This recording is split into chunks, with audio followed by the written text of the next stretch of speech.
Cheer, what's up everybody? I'm your host, Boss Chick Raine, and this right here is a Battle Talk exclusive. Tonight's guest shook up the culture in the past couple of weeks with his interview with Hip Hop Is Real, where he introduced us to a term called silencer protocol. Shortly after, quite a few battle rappers co-signed what he had to say in that interview, and then another interview followed up with Upstairs Boyz Radio, where URLP actually addressed the entire situation. But I'd like to reintroduce tonight's guest because he's not only a battle rapper, he's also a league owner that has introduced the culture, or given the culture, a couple of dope classics, not only as a battle rap artist, but also as a platform owner. Give it up for tonight's guest, Spanish Harlem. Yo, yo, yo. Yo, yo, yo. What's goody? Hey, how you feeling? I'm good. How are you? I feel great. That's what's up. You're shaking things up in the culture.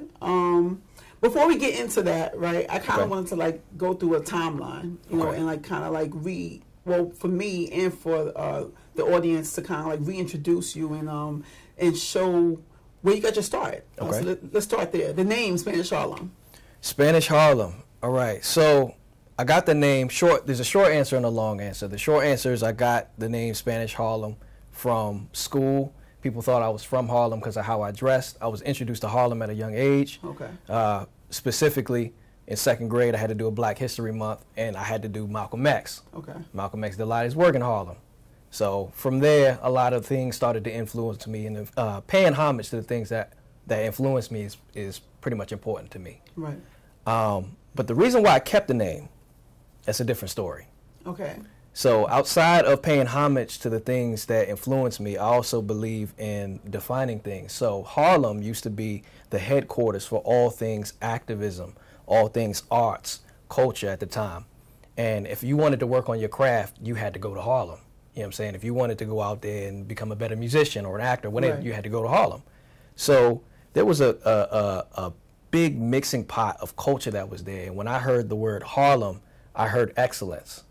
So whenever you would see somebody doing something of great value to the culture, that was excellent to me.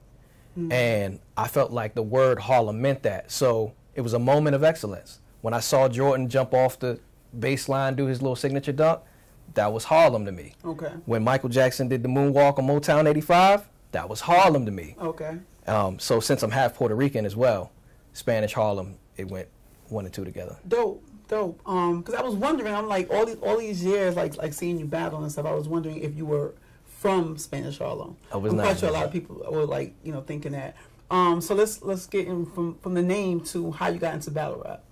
Yeah, so I was just a casual battle rap fan. I started pretty much from the jump before Smack. So I wasn't a new fan and jumping in. My favorite battle was Mook versus Mills. That was the one that really got me into it. And then my second favorite was E-Ness versus Myson. The energy in the room and that, I was hooked. So I started watching, battling over time. And the next thing you know, one of my homies hit me up in college. It was like, yeah, you know, I'm trying to start a battle rap league. I'm like, ain't no way you starting a battle rap league. URL just going, you know, 2009, 2010. It's Maryland. You know what I'm saying? We know about pit fights. We know about a couple other things. So I'm like, okay, we're going to start a league. What you going to do with it? He said, yeah, we're going to call it Bar Benders. We're going to call it Bar Benders. We had a couple rappers that were in college at the time. We just kind of messed around and said, you battle him. Y'all going to meet in 2 weeks. Y'all come up with y'all material. And then I jumped in. I said, well, let me try. And then that versus history. Sidebar, you said Mills versus Mook.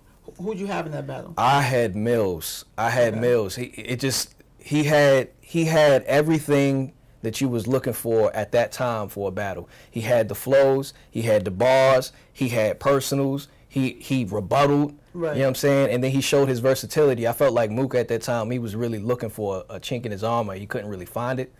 Not like some of his other opponents, but Mills just had his number that day. He had his number that day for me. Would you say also that battle is debatable, like highly debatable, or you think it's a clear dub? It's highly debated, like over the years, but you got Mills clear. Yeah, there's just too many bars that what is it, the bullets the size the Chinese crab sticks. That was the round. That was it. That was actually the bar that was like, okay, all right, I got to start taking a look at this, a little bit more serious, Okay. So who was your debut battle on your platform? My debut battle was a dude named Dante. Okay. You know what I'm saying? His name was Dante. I had battled him once. So I thought I was going to be a rapper at the time. So I was like, okay, well, I know how to rap. I should know how to battle. Right. We had our first battle outside. We just rapped what we had. It was real old school era. You know what I'm saying? You rap till you finish, you go. I had prepared a whole lot of material and just rapped it all. I won that one. So when we did the first official battle, that one was the one we did a rematch. Okay. Now, it was you and your partner, like you had one other partner as far as the platform goes? Yeah. Okay.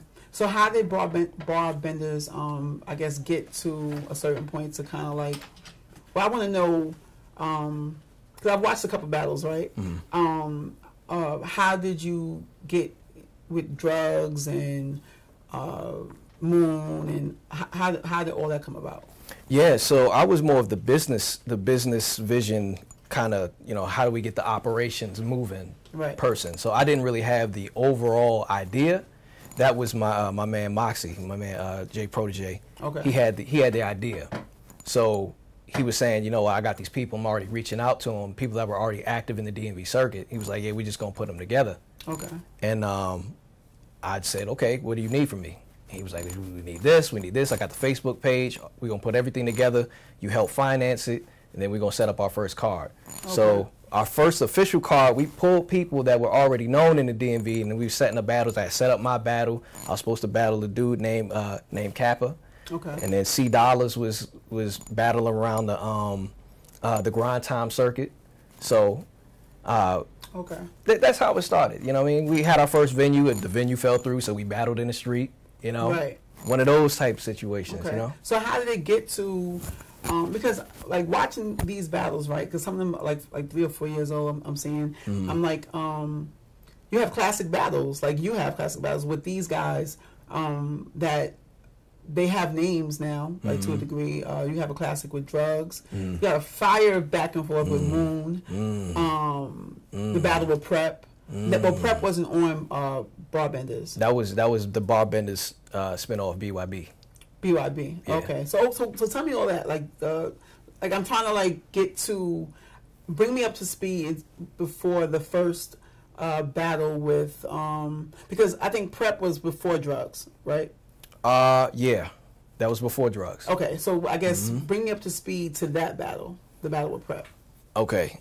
So let's do a little bit of history first. Yeah. Let's do a little bit of history. So at the time when Barbenders was getting started, nobody really knew anybody else. So we were starting this new thing. Pit Fights was in Baltimore, and there was one other league, I can't remember the name, that was operating in Virginia. And we just decided to pull everybody together, and we called it Sparta. Everybody battled each other. Okay. Right? I was cool with Drugz. I'm pretty much being Vince McMahon, setting up battles, trying to create talent. People, my partner was reaching out to other people, saying, hey, come to this league. That started a war in the area. Okay. Right? Moon came from the Richmond scene. Oh, okay. So at that time, some of the people that you saw on Lions Den were J Dash. He battled Head Ice. It was one of the classic Lions Den battles. He was from Virginia, so they had their own thing going on out there. Okay. Drugz was the front runner. He was like the face of the league. So he was battling everybody he could. He was the face of Barbenders? He was the face of Barbenders. Okay. So he was going around battling anybody he could. I wasn't really focused on battle rap as much. I was trying to focus on the business. On the business, right? So Drugz decides, yo, I'm going to go down to Richmond. I'm like, what's going on in Richmond? He said, oh, yeah, they got all these battles out there. We're going to go down there. Is that 7 cities? No, City Sharks? that was because that was in Norfolk. Okay. So Richmond had LOC, League of Champions. Okay, I heard him. So right, so he goes out there and he battles a couple times, comes back. He says, yeah, it's nice out there. I heard J Dash was out there. So I was already kind of seen as one of the, since I was a league owner, I was seen one of the top guys in our own little circle. Okay. So I called out J Dash. J Dash was battling Jack Boy the first day I met him. Okay. He got Jack Boy out of there. And Jack Boy rep the VA League. He was in Richmond. He was a renegade at the time. He was running around Richmond by himself. Okay. You know what I'm saying? So he was going at everybody. I go out and I say, okay, that's the dude everybody wants to battle, but nobody can win.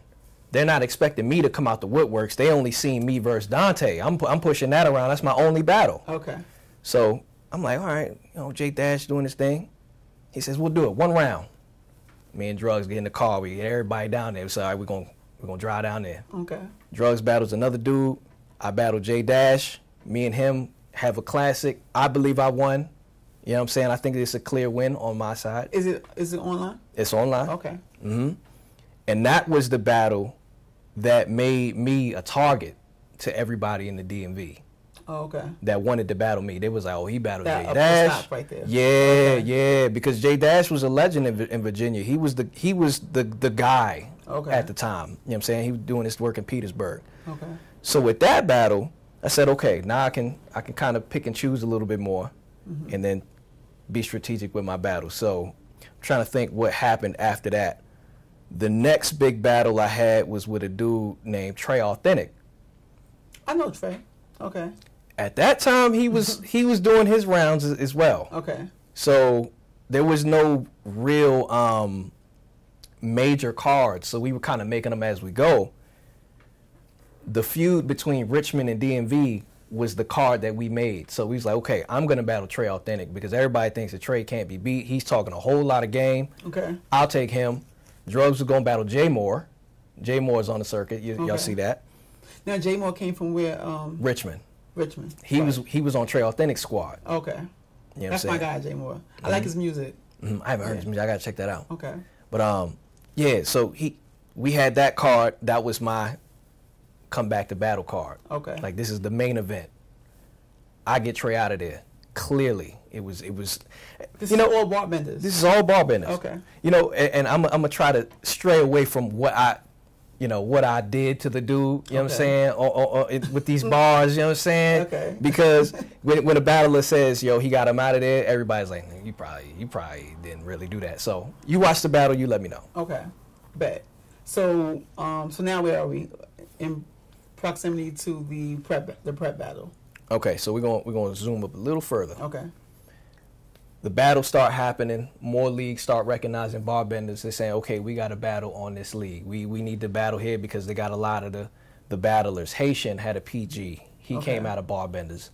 Cuban came up, and then he started his rise. We started putting Cuban versus Haitian, and we started doing things like that. I really wanted to talk to you about this because I feel like only the people in the area. It's more of a if you know type of story. Yeah. I don't think the culture as a whole knows.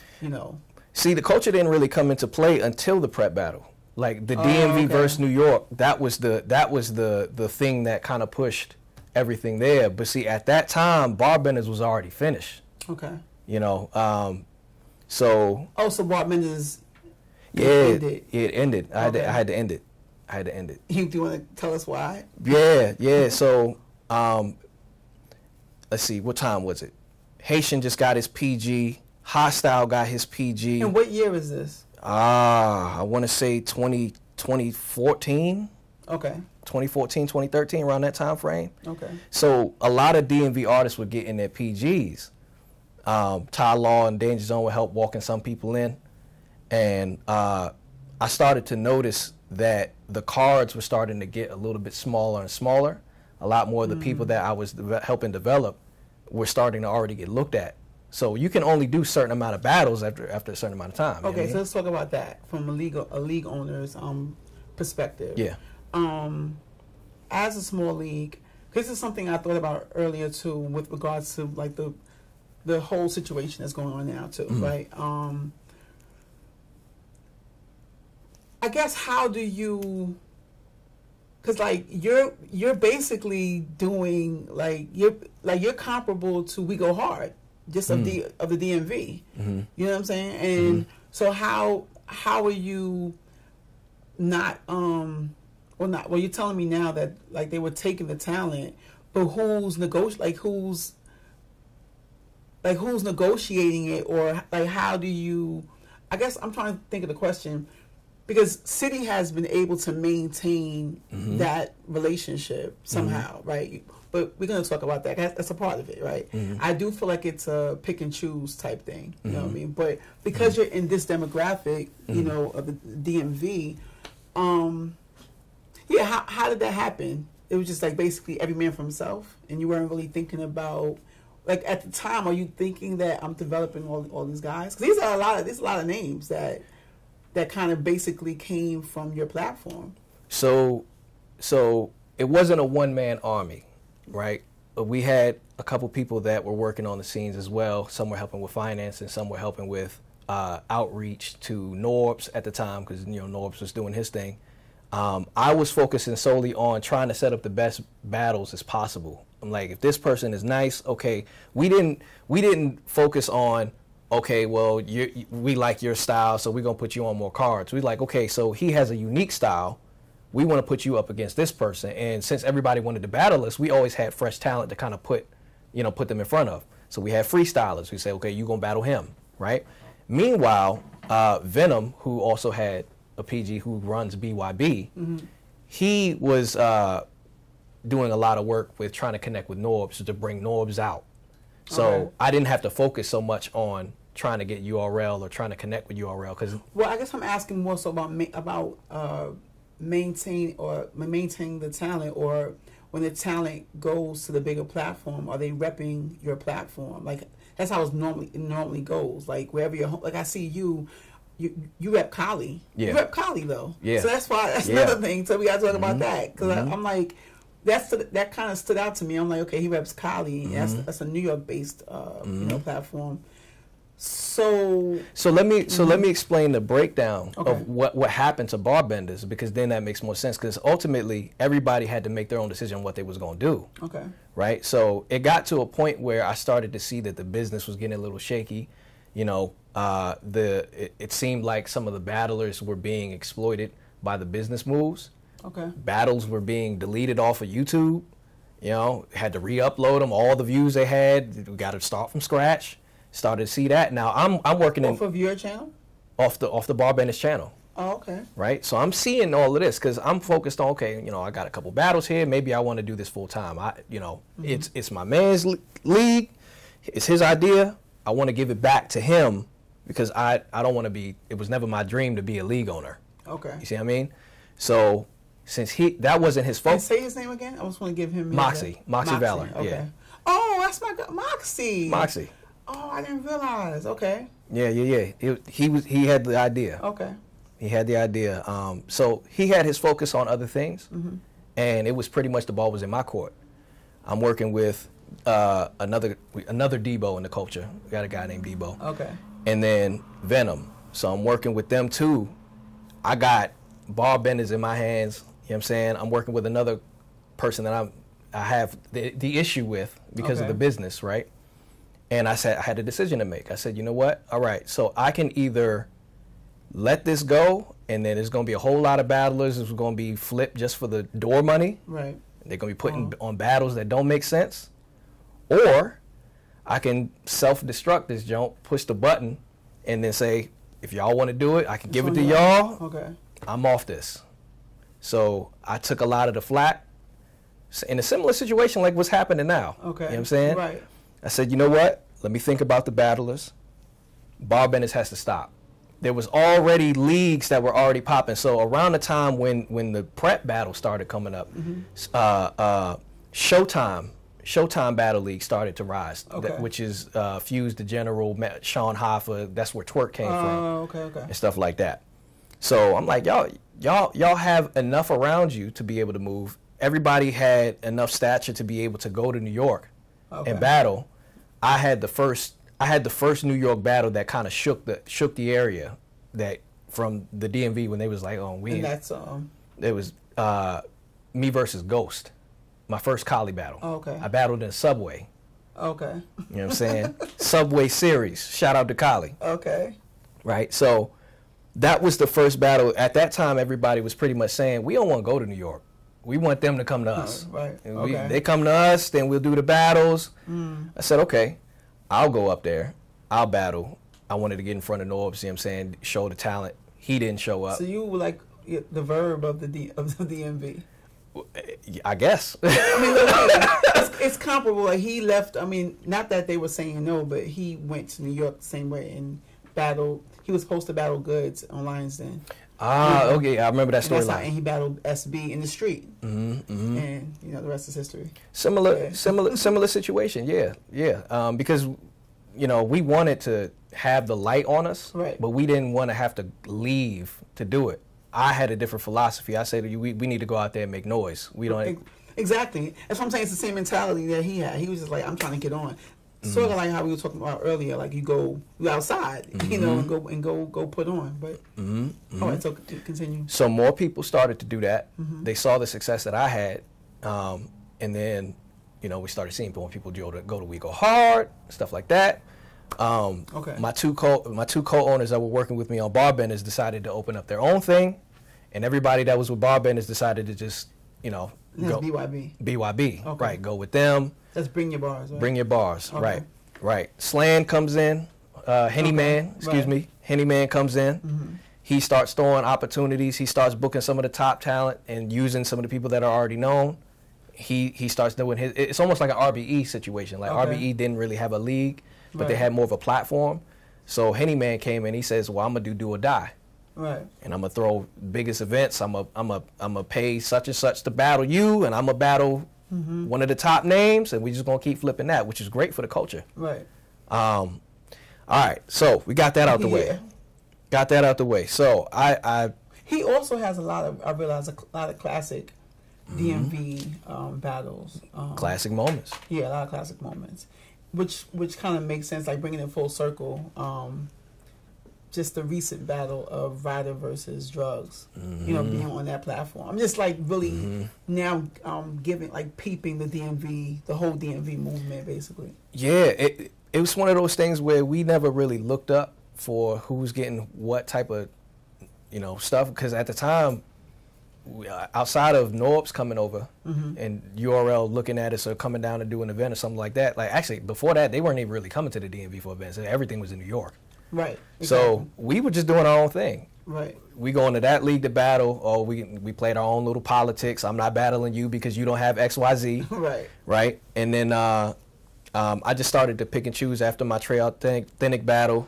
I can't remember who happened after that, but I do know that I wanted to battle Moon. Okay. The way that I carried myself and the way that my brand was, it was one of those things where everybody was like, "Yeah, Moon, you can't beat Moon. There's no way that you're gonna win against Moon." Right. And then I go out there. But wait, so you still didn't get to the prep? The prep was before that. Prep was after Moon. Oh, it was after Moon. Prep was after Moon. Oh, okay. So out there is VA. Wait. When you battle Moon. I battle Moon in Maryland. Oh, in Maryland. Okay. I battle Moon in Maryland. Okay. So. And that's. On Barbenders. On Barbenders. Yep. Okay. So we brought everybody in. Everybody was. Okay. Doing their thing, you know what I'm saying? I battled Moon. That was a major battle for me. We had a classic. Next battle. That's a fire battle. Thank you. I will say that's a fire. That was a fire back and forth. What stood out to me from his side though is just like watching it. I didn't, even though it was just an angle. I'm guessing. I hope. But the angle that he took about Malcolm X, I guess because you're supposed to be like, I had this a fake not like a fake, but like young Malcolm X or whatever. He really went in on that angle. But what stood out to me was when he said that he would do the job, like depending on the offer, or even just kind of like bringing up the whole situation of how Malcolm died and saying, like, making it like it was cool. Like that kind of like, I'm like, damn, like, you know what I mean? Like, I thought that was kind of whack, but it was still a good angle. And I had to, that's what I wanted to attack, because I felt like with the angle I needed to take with him, I felt like everybody was listening to him, but they weren't really listening like what you were saying. Right. So I'm like, people are just like listening and just doing what you say, but they're not really questioning it. So right, I took the angle. You did say that. Right. And that's where I was. I am questioning, like, how you going to say that? Like, how you going to, like, kind of, like, celebrate low-key, just for an angle, celebrate the death of Malcolm X? It's kind of like OD, you know what I mean? But that was a powerful back and forth. I must say, yeah. I started the battle off. I called him by his first name. Yeah, everyone laughed. Yeah. What I would say is reading the comments too. A lot of people have that as debatable, right? That's fair. That's fair. A lot of people, because he has a heavier presence, a lot of people felt like, and I'm guessing this is what happened too, because I'm trying to get to why I guess more people would know him at this point than you. You know what I mean? So I'm reading the comments, and a lot of people viewed the battle as like he got you. You know what I mean? But I think it had more so to do with the content and like what you're saying, because he has a heavy presence. So I'm not gonna front. He was wigging though. He was. That second round was crazy. The second round was crazy. And I'm thinking, I don't want to confuse your battles, but I think it was your third round was fire, if I remember. Your third round was fire. But yeah. So when I'm reading the comments, so as you keep reading them though, people were feeling like that. They were feeling like you were kind of like on your Lux flow, kinda. And Lux flow meaning that a lot of the bars were going over heads. And I was a pin. Right. But then also a harsh critique was that, just because your bars go over heads doesn't mean that you nice or whatever. You know what I mean? So I was just seeing it, though. It was pretty even, though. But yeah, that's a dope battle. Yeah. Okay, so we get into the prep battle. Right. So after the Moon battle, to answer your question, the reason why a lot of the people were kind of not recognizing me at the time is because once I did these battles, they were the ones who got to look first. Well, that's why I brought up the comments. So that's my train of thought. I'm saying that a lot of people felt that he won, like it was a 30. So with that said, because of his presence too and the content, so because that brings it full circle when we get to the main topic, right? The content, the street guy, the OG it's the content that, well, apparently is what they want. Yeah, you know what I mean. So, and it's overall in battle rap, that's just like something that people go for, but not to like. But my personal opinion, though, people like him, and it's only certain people that are that have the authenticity to really, for me, the authenticity is what really matters. And I hope that up and coming battlers who are on that type of vibe understand that too. But anyway, so I'm basically reading the comments. I was seeing like that's probably why we know him. I'm saying like we know him a little bit more. Like his name kind of stands out, and I think since then when he's went on to do whatever else, he's kind of like cemented. Yeah, I mean, and then he also had battled on Fight Club. He battled RZA. Right, he's an OG. You know what I'm saying? Like exactly. That was another one of the reasons why I was like, nah, I gotta get him out of here, because you battled one of the Wu-Tang members. You know what I mean? Like I gotta get you out of here. Right. So to cut a very, very long possible story shorter. Okay. There was a lot of cards that I was making. Okay. Where I said, you know what? They say they want New York to come here. I'm gonna spend the money. Okay. I'm gonna take the risk. I'm gonna start reaching out to people that I know. I'm watching We Go Hard. You know what I'm saying? I'm watching Coliseum grow and stuff like that. But the majority of the people that I was seeing were touching We Go Hard or Trap New York. Yeah, Trap New York. And I'm reaching out. I'm like, all right. Who do y'all want to battle? Right. Oh, bring Gwitty down here. Bring Dot down here. Bring Brooklyn Carter down here. Okay. You know what I'm saying? So I'm like, okay, I'm reaching out to him. I start paying some money. Some people don't show up. Some people start running with the deposits. Yeah. Okay. So I know you're not saying, but all right, I'm putting two and two together. I told you this is why I did this too. You know what I mean? Because so I'm listening to the battles, and that was one of my questions, like what happened with Gwitty, because his name gets brought up in like 3 different battles. Yeah. So I'm like, okay, what is? Because Drugz definitely, I think, brought it up. Yeah. So, would you want to touch on it or? Yeah. Okay. We 100%. Okay. All right, cool. So, so the reason why Gwitty came into the situation is because we booked him for an event, and then he got locked up. Oh, okay. Right. He got locked up. I was in communication with him, but this was the second time he got locked up after we booked him. We booked him for one time. Okay. He said, yo, I'm locked up. All right, well, we'll bring you out for the next card. Pay him a little bit more of the deposit. Y'all got locked up again. Oh. Right? So it was cap. I don't know. Okay. I don't know. So, see, you know what's so crazy as a fan now watching, right? Mm-hmm. The way this is what is kind of still dope about battle rappers, but it's still kind of crazy. The way that your opponent is saying it, I thought something violent happened. Well, here's the next part of the story. Okay, here's the next part of the story, because I didn't want to battle prep on BYB. Oh. I wanted to battle prep on URL. Right. I had it set in my mind. I said, if things go the way that they should go, it's almost inevitable that I'm going to end up having to battle him. Okay. You know what I'm saying? It's going to be style clash, you know what I'm saying? And I told Prep when he first started blowing up, I was like, yeah, you from the area, you got the bow tie thing. You know what I'm saying? But I'm not preppy. You know what I'm saying? Right. I wear my suits, stuff like that, whole different side of the brand. Right. You can keep your bow ties. You know what I'm saying? But let's not do no copyright infringement on no brands we got going over here. Right. Right. So, sidebar. Yeah. One of the comments said that was one of the most the best dressed battle in battle rap history or something like that. Yeah. That was. And I wanted to ask you, so because I noticed that your opponents seem so. Are you the guy? Did you influence that? What, the dressing a certain way? Yeah, I mean, because I feel like when you battled, it's like your opponents came dressed like you. Yeah, Drugz was dressed that way. Yeah, Ralphy was dressed that way. Yeah. Let me. Which is going to also come full circle about the image too. Definitely. So I'll break it down to you like this, because everybody knows that, you know, when it comes to bars, people say, "Oh, I said it first," right? Right. Nobody was really like, we had a couple situations. Soul Khan wore a suit when he battled Fox, and then he took it off or something like that. Right, but it wasn't like a it was a gimmick. It was a gimmick. I actually did that. Like, that was my thing. I'm showing up to a battle with dress shoes, regular, you know what I'm saying? What made you do that? That was just my style. That was Harlem Renaissance. You see what I'm saying? Right. I was always doing that. That was me. Okay. So I said, okay, well then, if this is me, I gotta also have it, you know. So when you were going to VA, were you also on that type of song? Oh yeah. Okay. Oh yeah. Dope. So I would wear my blazer. Sometimes it wouldn't be a full suit. It would just be a blazer. You know what I mean? So I'm doing that. You know, I had a team called the Dons. Drugz was a part of that team. Yeah, I wanted to ask about that. Yeah, so we had our little team, and who else was on the Dons? Let's see. J Dash was on there. Okay.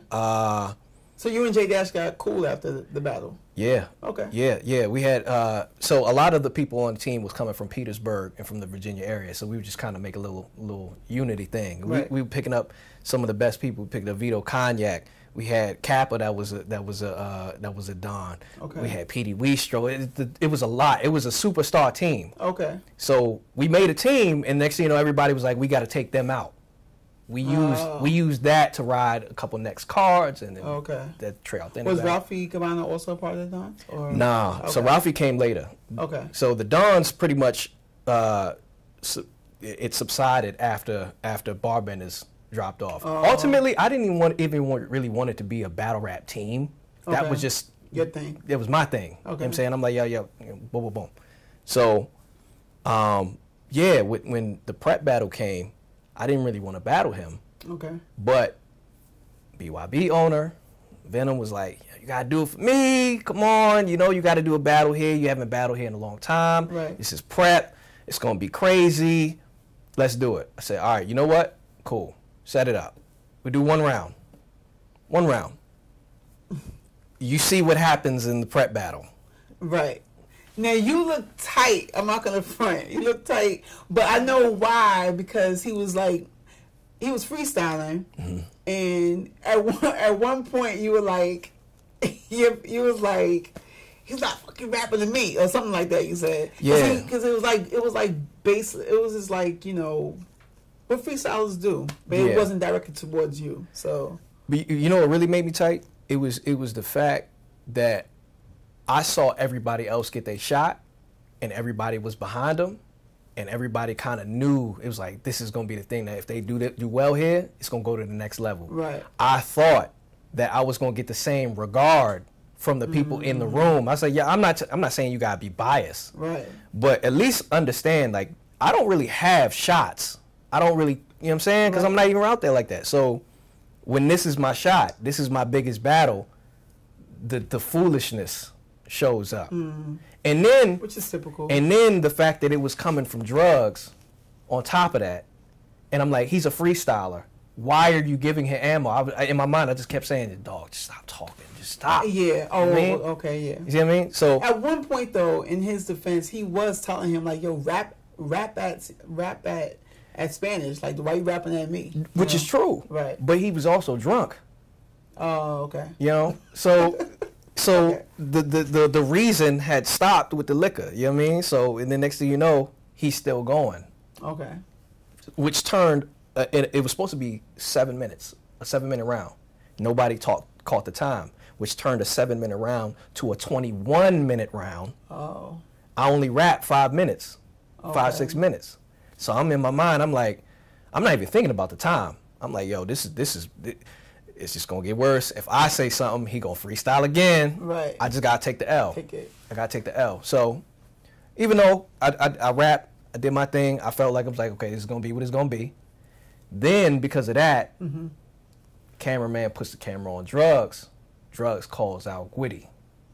Okay. Because Gwitty was supposed to be on that card. Okay. This was the second time that he was like, yo, I'm locked up. Okay. Right? Now, in Drugz' defense, he felt like I was being wronged.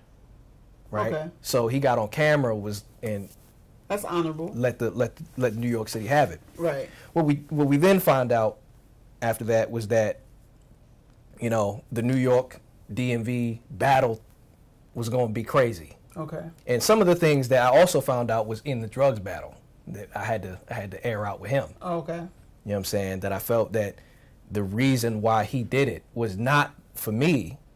You said that in the. It was to get a URL battle. Oh, okay. And it was to further his career. Right. So there's been a theme of people doing things for personal gain Right. that I have been the only one to see and be able to articulate in a way that can benefit everybody else who's been feeling the same way. You see what I mean? Okay. So the prep battle, even Are though y'all still cool? well, we settled our differences. We're resolved. We can be civil. Okay. He does his thing. I do mine. Okay. You know, he still throws jabs at me every chance he get. Okay. But you know, he does his thing. I do mine. Okay. Cool. Yeah. So that got to the prep battle. At that point, Ryder was being seen because he had a couple PGs. I think Twerk was in the picture. Cuban was in the picture. Everybody that you see that's from the DMV that's on right now, around that time, we were at our. Okay, so that brings me to this. Like, so as I'm observing everyone, to me, what I'm seeing, I'm like, okay, like that's dope, you know, young guys, you know, marketable, attractive, you know, like in a different demographic. That should be something like, it would have been dope if you guys could have stayed unified. Because it reminded me too, even though it was only 3 girls, the girls that came from B-More back in the day, the Queen of the Ring, it was just dope having different girls from a different area repping and talking shit. Like, you know, like, yo, we're nice. And, you know, like, it was Cocoa Cakes, had Hazzy, and I can't think of the other girl's name, but same thing, you know what I mean? So I'm like, what popped in my head is like, why wouldn't everybody... Well, the main question is, I guess, why them and not you? I think everybody has their purpose, you know. I feel like it was meant for them. If it's meant for them to go to URL, they're going to go. Right. I felt like the reason why I'm here today is why I didn't go. Because if I went, I would not have recognized all these things that I see, and I wouldn't be able to speak truth to power the way that I was able to. True. So I guess what I'm saying from a onlookers. Yeah. Right. But bringing it to today's topic, right? Yeah. I'm saying the whole like why not you thing because I'm comparing like, all right, they're not better. You know what I mean? Like so these are the questions I feel like didn't get asked. Like if you name drop all the guys from the DMV and now even hear the story, right?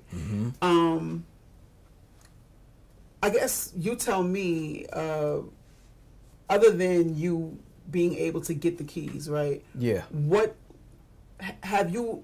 Were you ever told why not? Well, Norbes was very upfront with me. He just said, "I just don't understand your style. I just don't understand you." You know what I'm saying? Like, really? yeah, he was like, I listened to you. He was there when I battled Drugz. All the stuff that happened in that battle. So I wanted to mention that. So he hosted the prep one. So I'm also like I'm trying to like piece two and two together with why the whole situation happened and why you exposed the silencer protocol. Right. So in my mind, I'm watching. Okay, so that's 2016. Yeah. You got a battle hosted by Norbes. Yeah. He's there for the prep battle. Yeah. Then you have. I didn't see him on stage, but it said hosted by Norbes. Yeah. You versus Drugz. Yeah. So I'm like, so if he's seeing these battles, right? Because even though you lost to prep, right? Let's just say that the content though, it still was good enough. I wouldn't say. To me, I saw progress between that battle and the Drugz battle. The Drugz battle to me was a dope back and forth. Like I think it's a classic battle, but I feel like you clearly won. So if he's there that night, what happens that night? Some people are just sold on their opinion of you. Some people just are sold on their opinion of you, and that's hard. That's hard as an artist because it's like if I show you the crowd roars and everything like that. My last bar, I've never had a crowd reaction bar like that ever. The whole city flipped over. What was the bar? The summation. I said, "You call yourself Saddam." That was fire. Yeah. Because of all the history that was behind me and him battling. Everybody wanted to see that battle, and they knew. It was like, oh yeah, Spanish gotta say something. Right. So, boom. So he sees all of this, and it's like, I just don't rock with it. But I respected it because he told me that he didn't rock with it. Oh, okay. You know what I'm saying? All right, cool. But do you feel like that kind of transitioned into P not rocking with it? Nah. It's separate. Because P and Norbes had two different rosters of battlers that they were pushing. Okay. And he didn't, they didn't really mesh well with each other's battlers because, Norbes had Don Marino, on P's side, he's like, I'm not really feeling that. You know what I'm saying? And then this is from my perspective. This is not, I never was in those conversations. Okay. But around the talks, it's like you either rocking with P or you rocking with Norbes. Oh, okay. Right? So at the time, Norbes was like, you're good enough for a PG, but I'm not going to pretty much walk you through this. And he also told me ahead of time, he said, you know what? I'm also bad with communication and I'm bad with following things up, seeing things through. So he would tell me, you're going to have a PG in April, and it never happened. Oh, okay. Right? So the same card. Well, at least he was forthright. That's all I asked for. Right. That's all I asked for. So the same card, the Cuban battle, Mac Mel, that was supposed to be my first PG. Okay. But it didn't happen. It happened in October later that year. Okay, and that was? That was Survivor Series. That's when they finally started to bring DMV into the light on URL. Okay. And they went down to Richmond. Right, I remember that. Yeah. And you battled? AP. Okay, I watched that. Yeah. And how did you feel about that battle? I enjoyed it. It was a triumph for me because it was the last battle of the night. And we had battle of the night, and it was the very last battle. It was a good back and forth, I would say. If I don't get it confused. Yeah, it was a good back and forth. He was better than I thought. I might be also confused. No, I know the difference because he had the braids, right? Yeah. Yeah. And he had the Walker Texas Ranger blazer on with the I don't know what that was. That was crazy. But is that another like thinking that you're gonna show up like? Yeah. See, when me and Ralphy battled, he was like, "Yeah, I know what you're gonna do." So he tried to outfly me. Now anybody who did he always dress like that in suits? Ralphy was always fashionable. Okay. He always had some designer stuff, so I knew I wasn't gonna outdress him. That's not even my wave. So I was like, okay, what I'm gonna do is I'm gonna come there with the kung fu shirt, right? And I'm gonna do this whole scheme of how you trying to be me. Right. So he walked right into it. What I like that you did is when Vada tried to snap, like, let him go first because he's dressed better. He was like, no, he was like, call it in the air because you dressed better. And he was like, nah, I'm going to go first. I thought that was good because that kind of just shut that down. But was that kind of on purpose or? I knew I wanted to go first. Oh, regardless. I knew. I was like, whatever happens, I have to go first. I can't rap second because I gotta set the tone. With my material, I was like, you have to be the craziest version of yourself you've ever been to be able to survive what I got in this junk. Okay. I be him. I flipped the whole verse, the whole line. You know what I mean? So yeah. That was a clear. I mean, he was cool, but I feel like that was a clear win. Mm-hmm. Yeah. So bringing it back to Norbes P. Yeah. And now we're here. Yeah. So I guess I guess from. So that's 2 battles from Norbes, and then you were explaining to me that it was a pick and choose between if you're riding with. So now then Norbes is out the picture. Then what happens? All right. So it's important that we kind of bring 2 things into the same light. Okay. Right? Because first of all, what is your thoughts on the Upstairs Boys interview? What did you feel like? I know you're the interview. Oh, that's cool. This is conversation. Yeah. I only listened up until he discussed Gwitty and what happened with Gwitty, right? So I really only heard what he said about you, right? Yeah. So the 2 things that I felt like he deflected when they asked about.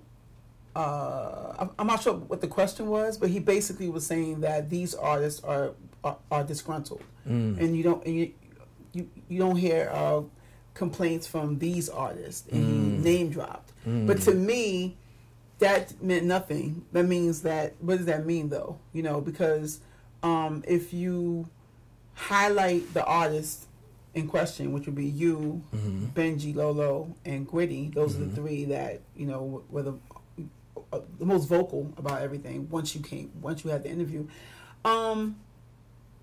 Everybody has their thing, and Gwitty and Benji went viral a couple of times. So as someone that also has been a league owner and a battler and just and media, like the whole gamut. So from my standpoint, guys that do extra to stand out, which is kind of low key now. It's a revelation, kind of. You all have that in common, right? Their thing is they go viral, right? The world star, but your standout is the image. So I wanted to talk about that, like.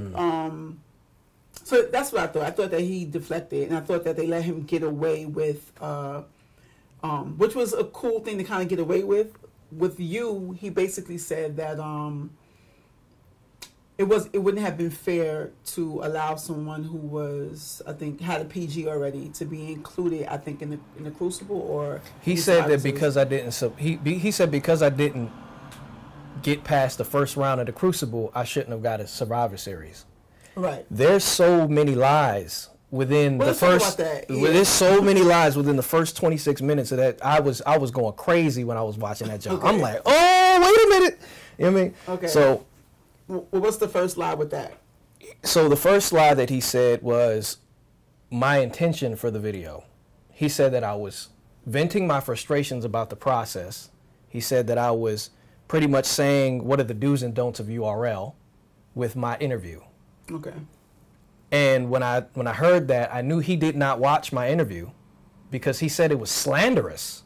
He said my interview was slanderous. It was verbatim. Okay. Well, maybe he's speaking. All right, so I will say in his defense, right? It can be deemed slander because you specifically made it a P thing. So you paid respect to the brand and to Smack and Beasley, but Knowledge reiterated, oh, it's just P. Yeah. Because he was like, Knowledge was trying to be more discreet, and you were more direct. Exactly. So I think, in his defense, that can be received as slander.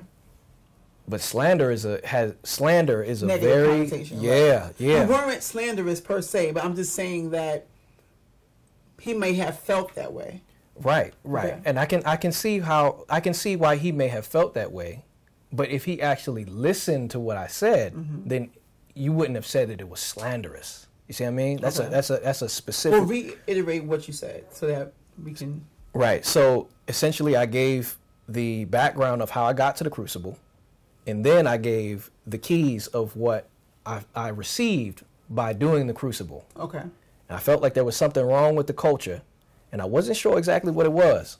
But after I got through the Crucible, I knew exactly what it was, and I laid it out for everybody. It was the keys. So key number 1 was that there's URL North and URL South. Okay, I think he rebutted that, and he said, I think, if I'm not mistaken, he said there's no such thing as URL South. Well, it's not a literal thing. Okay. But it's something that I wanted people in the culture who wanted to either be a battler or as a current battler, a vet, whatever. I needed them to understand what. If you're from this area. Yeah, if you're, you need to know the lay of the land.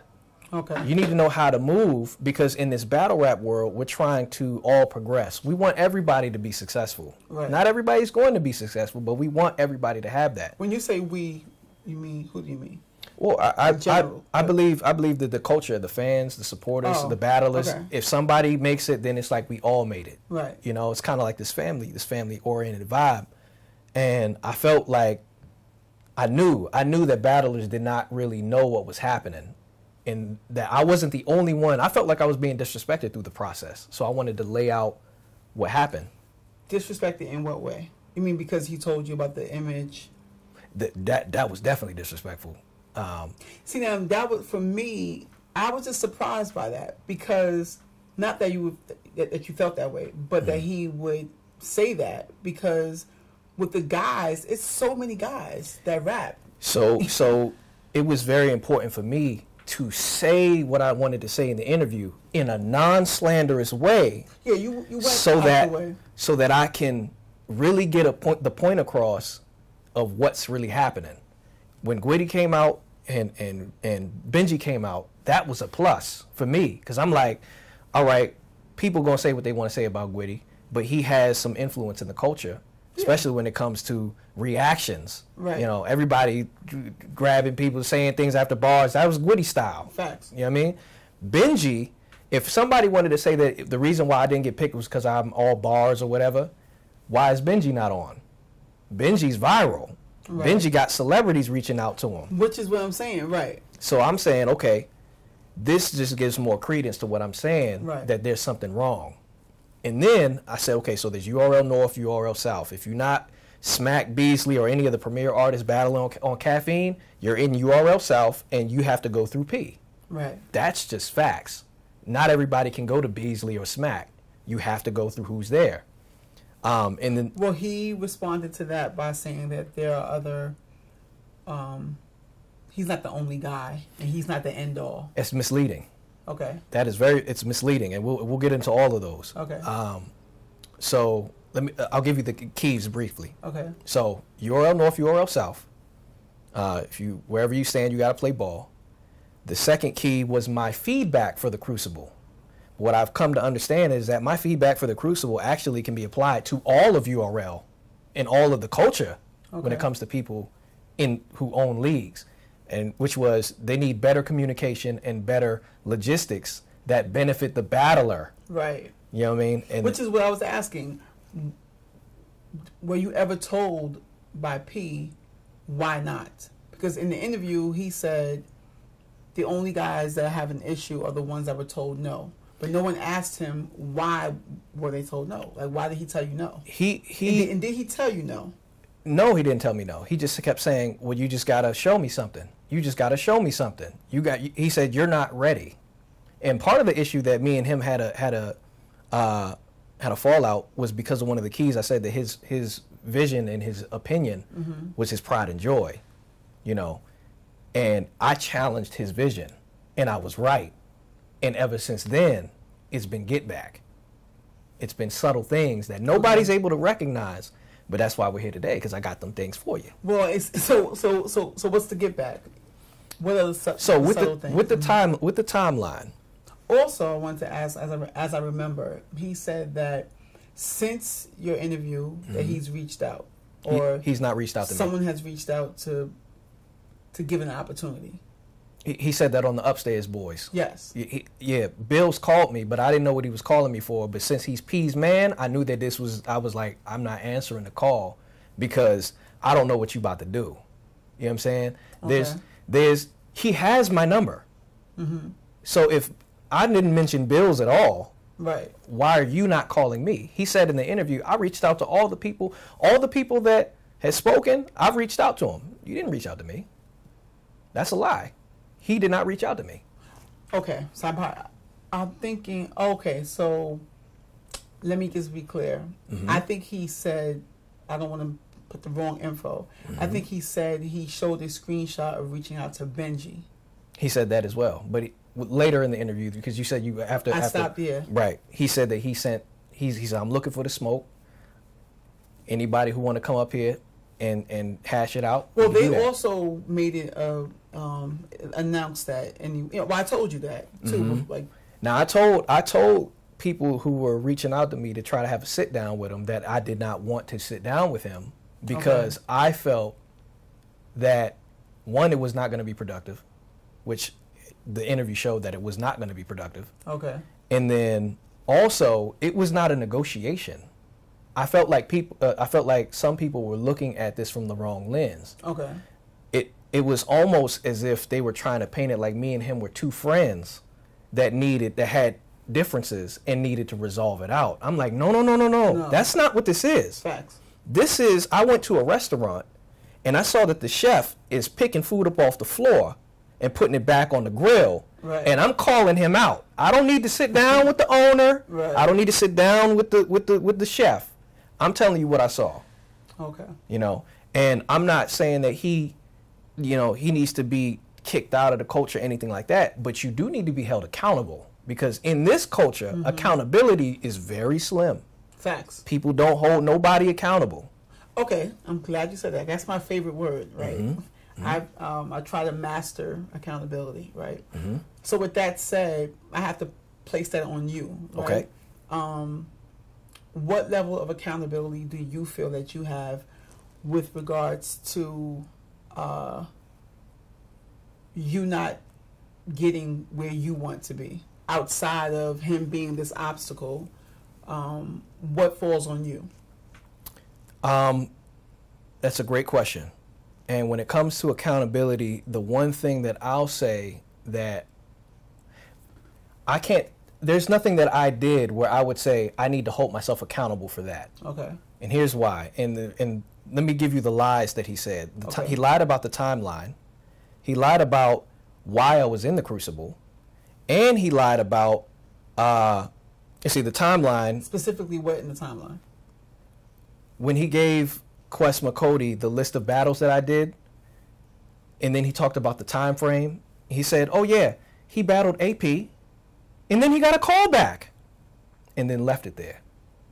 Okay. He got a call back. He got booked. He got a call back. And I'm like, but the average person, they'll hear that and say, okay, yeah, Spanish is tripping. But when they go into they don't know the timeline and what transpired. I was actually being modest when I said my battle for AP dropped 8 months. I was being modest. It actually dropped a year and a month after, 13 months later. Oh, wow. My first battle, my first PG was 13 months later. I had Battle of the Night. Versus? AP. AP, but AP is RBE. No, AP is URL. Okay. Yeah. Okay. So no, I mean the battle was URL. The battle was, yeah. So with the timeline, okay. I had to deal with what they gave me, right? So let's break the timeline lie down. Okay. We'll break that one down. So me and AP battled October 2017. Mm-hmm. After that battle, immediately after, I get introduced to P. Okay. So I'm no longer dealing with Norbes now. I'm dealing with P now. And he says, you're working with me. Okay. When I have something, I'm going to call you. I said, when's your next card? He said, we got a couple cards coming up. I got you. Okay. I got a call. The next call was 7 months later. 7 months. And it wasn't P. It was Bills. So I have never met, Bills was a league owner. I'm like, why are you calling me to Which book? league is he on? He 3BL, which is like a North Carolina battle league. Right, okay. So I'm like, why are you calling me to book me for URL when I got P's number? He says, I'm working with him directly. Okay. Calls me up, says, we got a battle for you. All right, set it up. Hang up the phone. Within a week, yeah, that battle's not happening. When's the next card? Maybe July. Now it's May. 7 months has already went by. I had no contact. So in the meantime, I'm trying to figure out promo. I'm looking at other battles. You know what I'm saying? I'm doing local stuff. I'm like, all right, where's my battle? I don't know what to tell you. We just not ready. You know what I'm saying? But we got you. We got something coming for you. We got something coming for you. Okay. Hang up the phone. 8 months, no battle drop. I've been campaigning to try to get the battle drop. I'm like, how you want me to be exclusive to URL if you don't want to show my footage? You know what I'm saying? Because if you show the footage, it's going to be able to say, we're working with him. When you said, because if you put me on another card, they're going to be like, we never seen Spanish Battle before. Right. Right? So May comes around. He says, we got the next card for you. Hangs up. June comes around. No call. They have a card. No call. Okay. RBE calls me. Hey, we saw your battle with AP. We see you battle in Coliseum. We got you doing a couple things. Okay. Boom, boom, boom. We want you to battle on Mook vs. Verb. Okay. And I'm like, okay, I've seen the 1SKs before. They probably gonna have me the day before. Okay, well, you know, URL. He said, what's your URL situation? I have no contract. You know what I'm saying? They said that they got a battle for me, but I haven't heard anything. It's been 7 months. And you say, okay, we're going to book you up against this person. And I said, you going to put me on the main card? He said, yeah, you're going to open up the card. I was like, okay, so let me just be sure. This is not the day before, like, opening up. You want me to open up the card. Right. Yep. Set it up. Right. Set it up. Hands down. You know what I'm saying? This is going to be the biggest card ever. Set it up. Immediately when it was set up, I got a call from P. Because the card dropped. What you doing on that card? What do you mean? What am I doing on that card? Right. You haven't called me and picked up the phone, nothing, you don't hear nothing. He said, oh, well, look, you know doing a battle over there is lower than a PG, right? So if you take the battle, you're not moving forward. You still got to go through the PG process. You know that, right? And I'm like, well, they're giving me an opportunity to battle on a larger platform. I feel like there's something that I can learn from being on a bigger stage. Literally a bigger stage. Right. You know what I mean? He says, well, I tell you what. Usually, I don't hold this against battlers because I don't think you're ready for a larger stage. This is the perception. I don't think you're ready. I don't think you got what it takes for a larger stage. I've been running down on him in other battle events. Put me on the card, P. You know what I'm saying? Let me show you something. Nah, you got to show me a gnome level performance in a small room. That don't make no sense, P. That makes no sense. So me jumping. Prior to, has he seen your battles with Moon and Drugz? He's seen my work. He's seen my work. He's mentioned to me things. Those are gnome-esque, I would say. It's smaller. It is a smaller room. But, you know, when it comes to URL, if it's not URL, nothing else is URL. You know what I'm saying? But he wants a gnome-esque performance in a smaller room. He mean for URL? Yeah, so I would have to perform in a PG on a gnome, with a gnome-style battle and show out like it's gnome. And I'm like, that's So the AP battle didn't... I mean, in his eyes, what was his rating for the AP battle? It was good. It was good enough for a callback. But you didn't get the callback to a year after. That's right. Okay. Now, 7 months went by. They hung up with them. RBE calls me. Boom. We want you on the Mook card. They drop the card. P calls me back. Boom. All right. So I'm gonna hold this battle against you if you don't do well. This is gonna be one of the one situations where if you don't do well, you're not moving forward with us. Okay. And I'm like, so you're going to hold my biggest opportunity against me, even though you don't believe I'm ready. You're going to hold that against me. Yup. We're going to see. But I want to say this, right? So this is key to me because this goes on in the culture, period. I used to always try to tell the girls, like when I had my platform, right? And they would get these same kind of calls, telling them not to battle on my platform.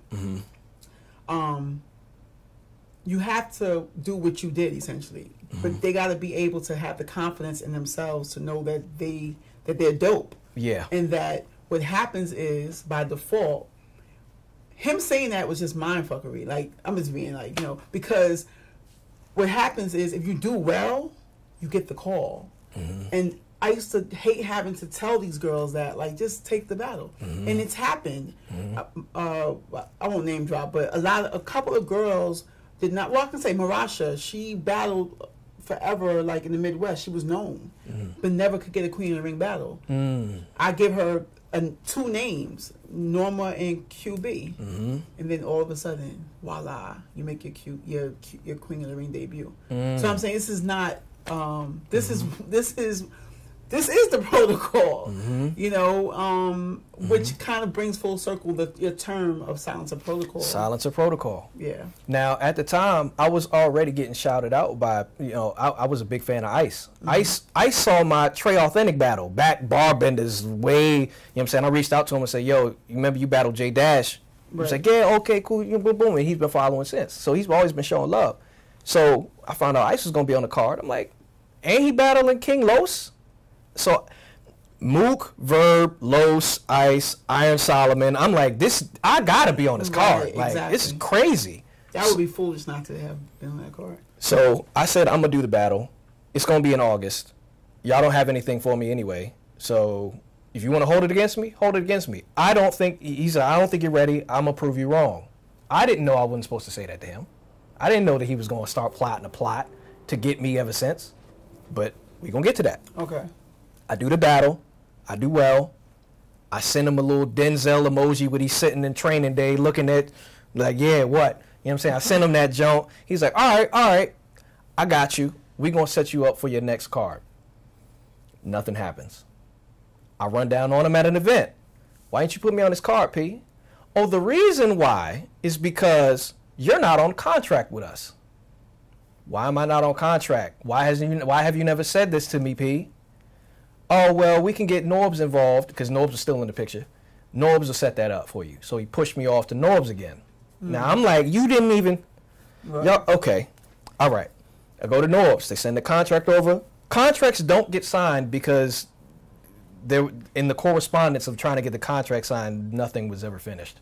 You know what I'm saying? Okay. So I said, okay. I told him I was in process of getting things signed. Now, in the interview, he mentioned the top 10 battle on RBE, and he said he mentioned the view count being the issue. That's the second lie. Okay. That's the second lie. And that kind of goes back to your question about did he tell me no or not? Okay. Right? So with the timeline, he also, one of the stipulations that I wanted in the contract was, first I want my AP battle acknowledged as one of the 3 PGs I got to do, and then you have to drop the battle if you want me to be exclusive. Right. They was like, okay, we could do that. It was a 9-month contract or 3 battles. He's either going to do 9 months, 3 battles. 9 months went by. You know, from that point, it's crazy. So, you signed that contract? I did not sign that contract. Okay. I did not sign that contract. They dropped my AP battle days after my top 10 battle on RBE dropped. Oh, that's... Days. So, I'm looking at it like it's a double drop. Right. It's a double drop. Right. I ain't had a battle. This is my 2 largest battles. I got URL, RBE, both dropping. All right, cool. Right? The battle drops. I get my next call back from my second PG in January of 2019. Now I want to make this clear for the fans so that you can really see this. My first PG was October 2017. My second PG was January 2019. Now, remember, he got a call back. Look at the time frame. If I would have just said, I'm not moving, I'm not doing anything. Boom. So, then my next 2 PGs were in the same year, January, May. But let's go back to the did he tell me no situation. He said, P's not a battle rapper, so his freestyle game is horrible. He got on there and thought that I was going to jump in there, we were just going to have this big emotional, fight, and then he was going to get off scot-free. He didn't expect that I wasn't going to be up there, and he was going to have to actually speak what actually happened. So he started lying and saying some things that didn't add up. He said, you want to know the reason why Spanish did not progress? Watch the battles. Right. The battles will tell the tale. And then when they pulled up the battle, they said, look at the view count. That's a contradictory thing. Right. Because if you watched my Scotty Good battle, if you watched my Radio B battle, if you watched my AP battle, what happened in those battles tells a totally different story. Because my best 2 performances were my PGs. My last 2 PGs were my best 2 performances. If you could watch, me and Radio B is on the app. Okay. So if you got the app, go watch it there. Okay. I'm not going to tell you what happened. Just watch the battles. If you were entertained, you were entertained. But to point out my view count is very misleading, especially since you dropped the battle on the same month I had my top 10 battle. And then not mentioning that the time frame between battles was so crazy, because everybody knows once people are on the hot thing, they on it. Right. Okay, we seen his battle drop. Oh, they dropping the next one. Okay, cool. And then we all see that one, and then the next one, and the next one. You put a whole year and a half. Right. And then my second PG didn't even drop on the YouTube channel. So look at the stifling of the progression and the notoriety, right? My last PG got dropped on the channel, and that had 54,000 views, and it was my best performance. So to say he didn't progress because of his view count, right. First of all, that's a whole different can of worms that he's going to have to deal with, because there's so many other people who had more view counts than me who got told no. You see what I mean? And then here's the other lie. He lied about the reason why I was in the Crucible. Okay. He said I decided to be in the Crucible. That is also a lie. After I battled Scotty Good, I had some life situations that were happening, and I couldn't battle none on Band Legacy 3. Okay. Because I didn't take that battle, he said I couldn't be on the Survivor Series Maryland card. I'm from Maryland. He says, you're not going to be on that card because you turned this battle down, right? Now, I don't know what Bills told him, but Bills has also shown through that interview the same way. He's lied to P on what Benji was told and stuff like that. So he said, you're not going to be on Survivor Series Maryland. Around that time, the PGs were being thrown out. Okay. Right? Right. So now we don't know what's going to happen. Caffeine comes in. PGs are gone. What's going to be the replacement? Oh, we got the Crucible.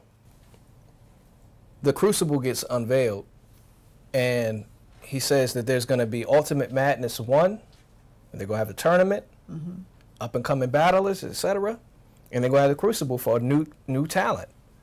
Now, I was told after I got off the Scotty Good battle that I graduated, which means my next battle is a one-off.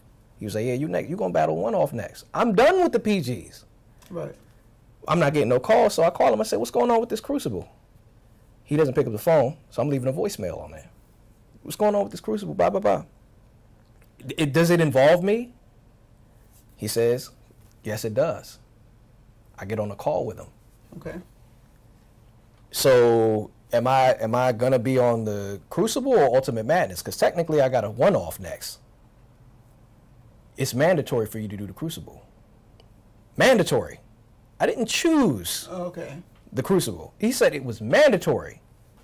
I'm like, why is it mandatory? You're going to have me here with all the... All right. I played with it. I said, but why was it mandatory? If you wanted to keep that was the question. Okay. And I felt like, are you doing something? Like, are you trying to play me?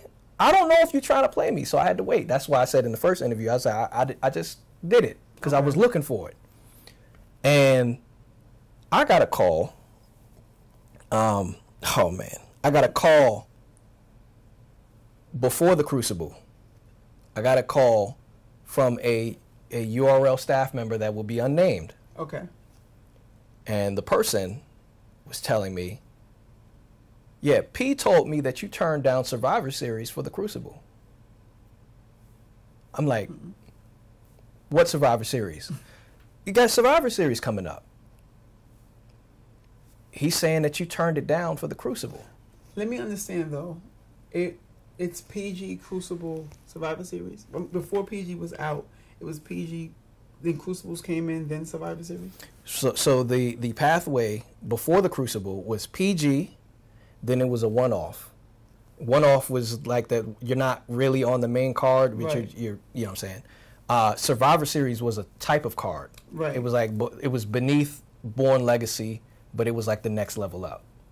So you're not in the PGs, but you're not Born Legacy level. But the namesake is what it is, right? Like, you have to survive. Yeah. Like, so if you lose, you're out of here. Nah, because that was the Ascension card. The Ascension cards was like, if you lose, then that's pretty much, you know what I'm saying? Survivor Series is one of those, it was one of those things like, okay, so you're a part of the roster. Now you get to battle, and you get to build your buzz. Oh. You know what I'm saying? So that's oh, well, yeah, that would be higher than the Crucible. It'd be higher than a PG, higher than a Crucible, and then the same ladder would be banned. Oh. Banned and Survivor Series are like, okay, we're going to put you on that card, boom, boom, boom. Okay. A tier above that is Born Legacy. After Born Legacy, Caffeine, Level, Gnome, stuff like that. Okay. Right? So, had I known I was going to be offered a Survivor Series, I would have turned down the Crucible. But because it was mandatory... So you were told it was mandatory, but someone else called and said that you canceled the Survivor Series. I didn't even know that I was being offered a Survivor Series. Right, but I'm saying it was a double talk. Basically. Yeah. So behind that's another lie, because he's telling people I turned down Survivor Series for the Crucible. I'm like, you never offered me anything. All I was told was you got to do the Crucible. So outside, so what do you think it is? What do you mean? That's a very heavy. Well, I mean, what do you think it is? The reason why? The reason why. That's still what I want to get to. Like, why are you being excluded? Because I proved him wrong. In my interview, I talked about his mindset, where his vision is it has to be this, and if you're not in this, it's over. The reason why I wanted to expose these lies, because what the truth shows is not only does P have a bias, it shows that if you challenge his vision or his perception or his opinion about you, if you show him that he's wrong, or if you just choose not to bow to him, he starts to put you in motion put you in that silencer protocol and put things in motion to stop you from progressing through URL. So it's a power trip. It's a power trip. And the keys that I got for you, because we got a lot here. We do. We got a lot here. We do. We got a lot here. I'll be brief because I don't, if we be here for 5 hours, you know what I'm saying, just breaking this all down, right? That's all good. So he lied about the timeline to make it seem like I was just being booked like this and I just didn't perform. That's a lie. And it was, when you look at the timeline, you see that he stifled all that time, dropped battles, and, you know what I'm saying, got in the way. Right. Then he lied about the reason why I didn't progress. He said it was because of my views. That's not true. That is completely false. And then he said that I got into the Crucible because I elected to. That is also a lie. I was told it was mandatory, and he was telling other people that I turned down the Survivor Series for it. Survivor Series is the next step up. Right. They even do trailers for Survivor Series at sometimes. So that kind of basically you're showing where it's his mind is at. You are right, because when I was watching the Hip Hop Is Real interview, like again bringing it like because you were making it about him and his mindset, I was kind of feeling like, well, here's the thing. It could just be a power trip, right? But you don't think that he's representing the overall brand? Like, you don't think that so you think that they're not cognizant of... They don't know what he's doing. They don't know what he's doing, nor do they care what he's doing, because, like I said in the other interview, what happens to URL South does not affect URL North unless it affects URL North. You know what I'm saying? Norbes getting body slammed on the caffeine joint, that affects everybody. So they got to deal with that. Right. But because, URL South is like the Wild West, if he tells Beasley Spanish is charging too much, Beasley's not going to call me and try to verify that. He's just going to take that as law. He's going to take that. Okay. So when he says Spanish turned down Survivor Series for the Crucible, nobody's going to say, well, did he? He didn't offer that to me. Now, some of the tools that he uses to deceive people is very important for everybody to understand as battlers. Okay. Because if you don't know what he's doing, you can be played, right? So the first tool he uses is what I call the boomerang. Now, a conversation is like a game of catch. You say something, I catch, throw it back, boom. Right. Even a dog knows how to play catch. You throw a frisbee, catches the frisbee, brings it back. Right. The boomerang is a tool he uses to not answer the question. And you can see this in the interview that he does with the Upstairs Boys. They'll ask him a straightforward question, and he'll throw the boomerang. And since you don't know it's a boomerang, you'll think that he answered the question when he really didn't answer it. So let's role play real quick. Okay. You're the battler, I'm P. You ask me, do I have a bias against punchliners? Do you have a bias against punchlines? Show me one punchliner that I have a bias against that didn't move forward. Such and such is a punchliner. Boomerang. Right. He's successful. This person's a punchliner. He's successful. So do I have a bias? This is why this is misleading. Mm-hmm. Because what he did was, he said, if I don't do it to everybody, that means I never did it at all. Right. That is very dangerous, because then, truth be told, if he has a bias against somebody, he did it with me. He said, so did you tell Spanish that his style of dress, he has to change his style of dress to get booked? Well, I don't remember saying that, but if he said I said it. If he said I said it, and then he didn't, he could have just took accountability, because that's what he said. He said, but prep. Boomerang. Boomerang. Deflection. Yep. Prep. He's successful. Oh, Anderson Burris. He is successful. He has an unusual style. Big Cannon. You have a style. Don't they tell you that your style? See, it's very. He also mentioned too with prep. It made me wonder. He mentioned because he changed his style of dress, and he was like, well, I didn't tell him to, but now it makes me wonder. Well, did you tell him to? But did you? Right. But did you? Did you? You know what I'm saying? So that's the boomerang. Right. He'll do that so that he doesn't answer the question directly. The next tool that he uses is what I call the Julius Caesar. Now, this one's specifically for battlers, because in that interview, he said, somebody asked if I burned my bridge with the URL. And he brings up Bill's calling me to offer me an opportunity, like you talked about. Right. But it's a Julius Caesar. Okay. Julius Caesar is a tool. He gets a battler when a battler has the tempo or has the better positioning. He makes them prove themselves to P in a situation that will never be, he'll never view it as you proved him right. Okay. So for example, with my, after I battled top 10 on RBE, he started to pull out the Julius Caesar knife. Okay. All right. Your next PG, you're battling Radio B. This is a Julius Caesar because he had us battle first. I was told afterwards, the reason we were first because he thought it was going to be boring. You know what I'm saying? Right. And then he said, it's the first night, opening, nobody's going to care about it. How was that battle? We were arguably battle of the weekend. Okay. Me and Radio B went crazy. Confirmed that, right? He confirmed AP. AP. Oh, okay. But there were tweets. We had a lot of notoriety for us being the first battle, setting it off. Okay. And that's on the app. Because that battle was crazy, I got off the stage because it's Julius Caesar. It keeps going until you prove him right. So then he can look at you and say, the reason why you're not moving forward was because of that. I told you weren't ready. See, I told you. But what he didn't recognize was that I was going to get better the next battle. So when the Scotty Good battle came around, he tried to get me again, tried to stab me up. Julius Caesar. Right. We're going to put you in there with We Go Hard. You're not ready for We Go Hard, gas. You know what I'm saying? They're going to eat you up in there. And on the other side of that, nothing's really, what's so wrong with that to kind of to test you, to put you in a different environment, to kind of indirectly prove him right or wrong. Because when he does it in such a way that is so slick that you won't even it seems like you're getting a good opportunity. He'll say, you can't beat such and such, and I know you can't beat him. Let's see what you do with it. That's whenever you hear let's see what you do with the opportunity, that's a Julius Caesar. Benji had that.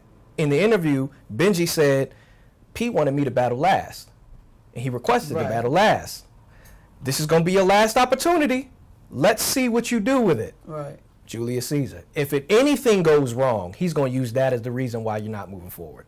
Any reason. You could be right. I told him I'm ready for the next level. I showed him, I proved him wrong. He was like, okay. Pulled out the Julius Caesar knife. We're going to put him in Radio B, John. Okay. And what happened with me was I turned down a battle. He used that as the reason. Because I turned down the Nun battle because I had some things to handle. Right. He said, well, you're not getting on this card because... You turned down that battle. Julius Caesar.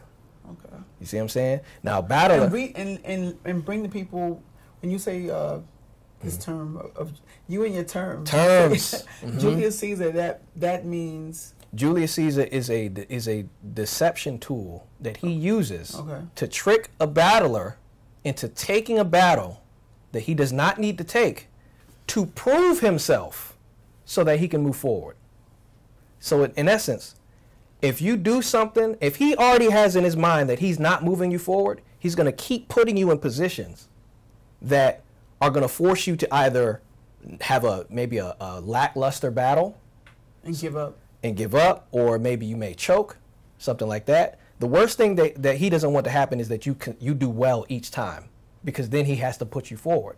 So he's betting that the battle is bad. But when you did well, what happened? He moved me to the next Julius Caesar. It's the next one. He keeps going for the next one. But he has no intentions of leveling you up. Leveling me up, because they got some people that he's ready for. He'd be like, okay, he's ready. You know what I mean? Right.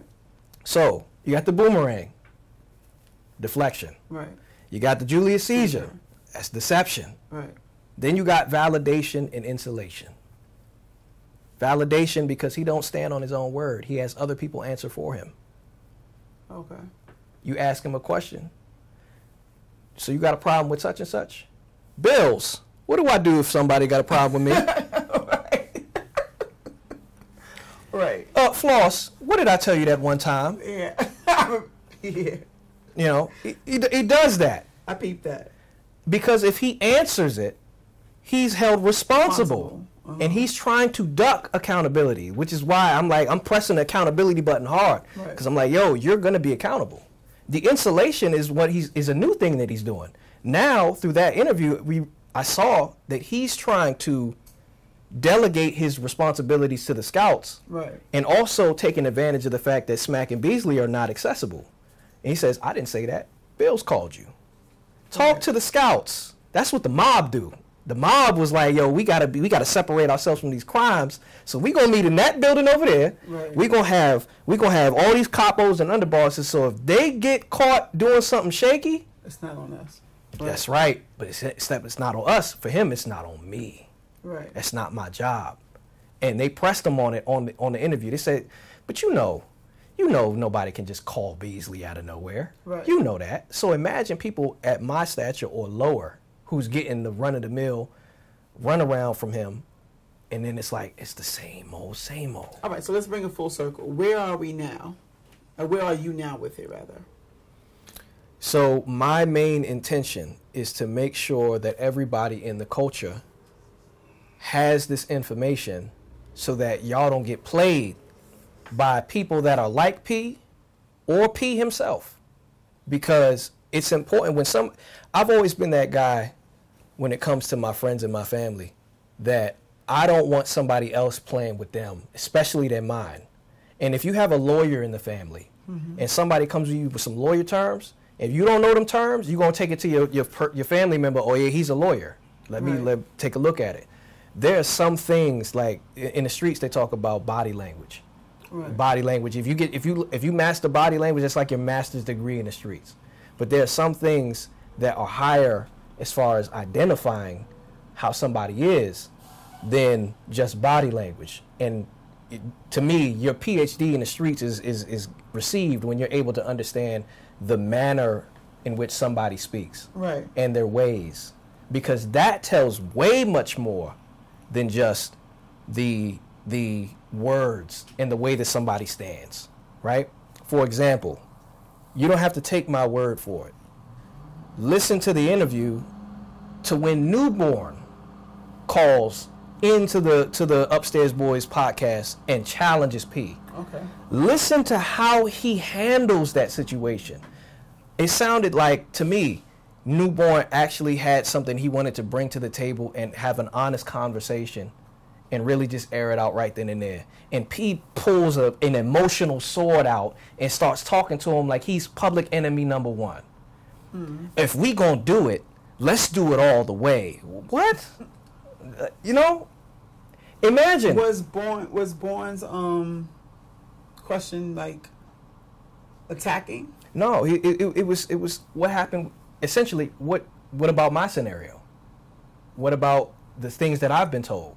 Okay. What about how I felt like I've been wronged in some type of way, or I felt like I've been getting the runaround? And because he spoke out against the overall vision of P, he got flustered and started to try to attack. Okay. When Benji called up, he didn't even allow Benji to speak his case. He started frame control immediately. He was like, no, wait, before you start, did I do this though? It's like, you're not trying to resolve this situation. You're not trying to look within yourself to see if you actually disrespected these people, because you know. Now, in my first interview, I was very clear. I said, I'm not going to judge this man. I'm not going to call him out his name. Mm-hmm. I'm not going to say that what he was doing was intentional, because I didn't believe that he was doing it intentionally. But based off that interview, I am certain it's intentional. He's intentionally doing these things.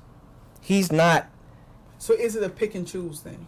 Like, is he intentionally doing it to certain people? Certain people. Whoever he, or in your opinion, whoever he deems is countering his vision.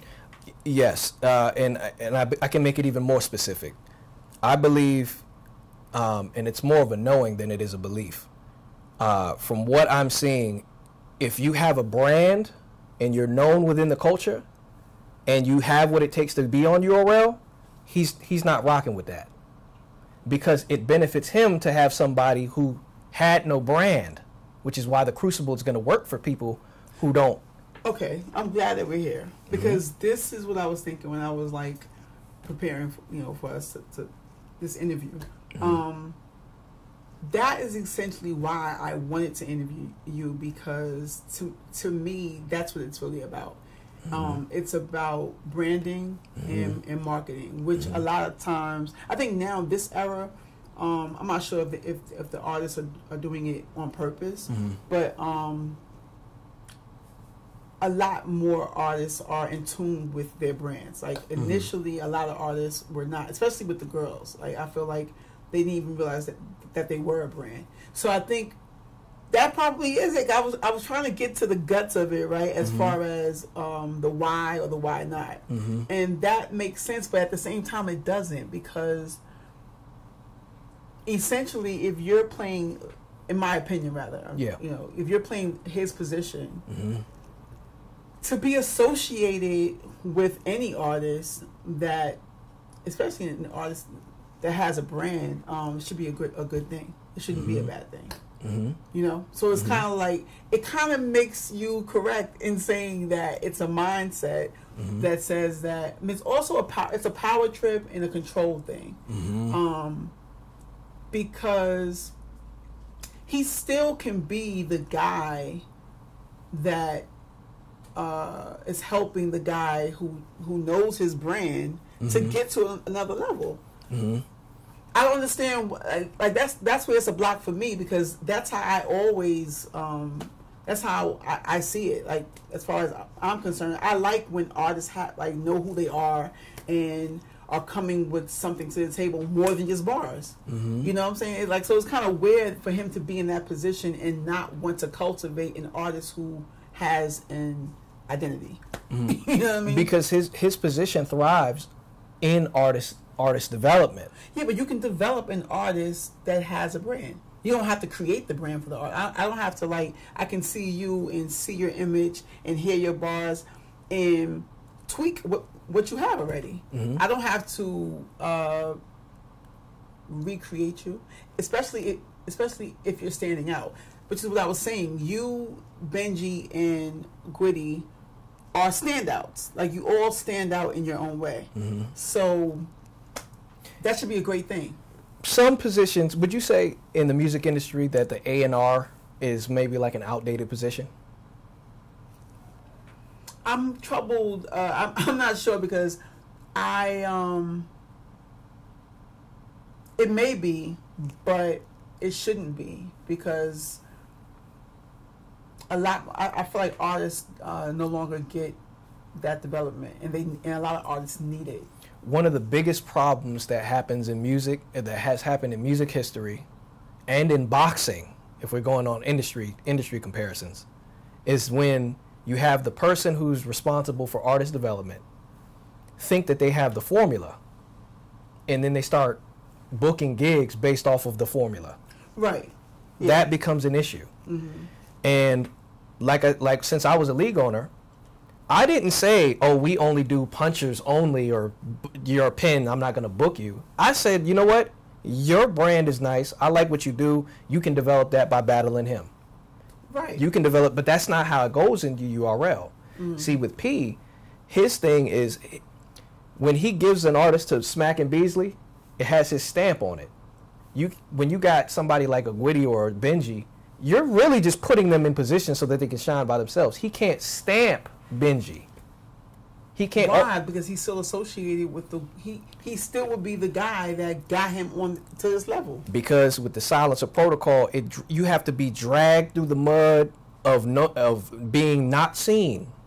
So then when nobody cares about you, then because you got to a successful spot, it's because P put you there. It's because I gave you the card. Remember, he every time he do the boomerang, he started asking for validation. I booked you, right? I did this to you. You know what I'm saying? I had that set up for you, right? We've worked together, right? Because if you say, well, yeah, that's true, then you also agree with what he's saying about his vision, because I know best.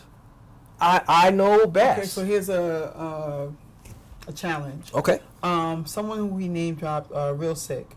Mm-hmm. Would you say that he has a brand, or that he's in tune with his brand?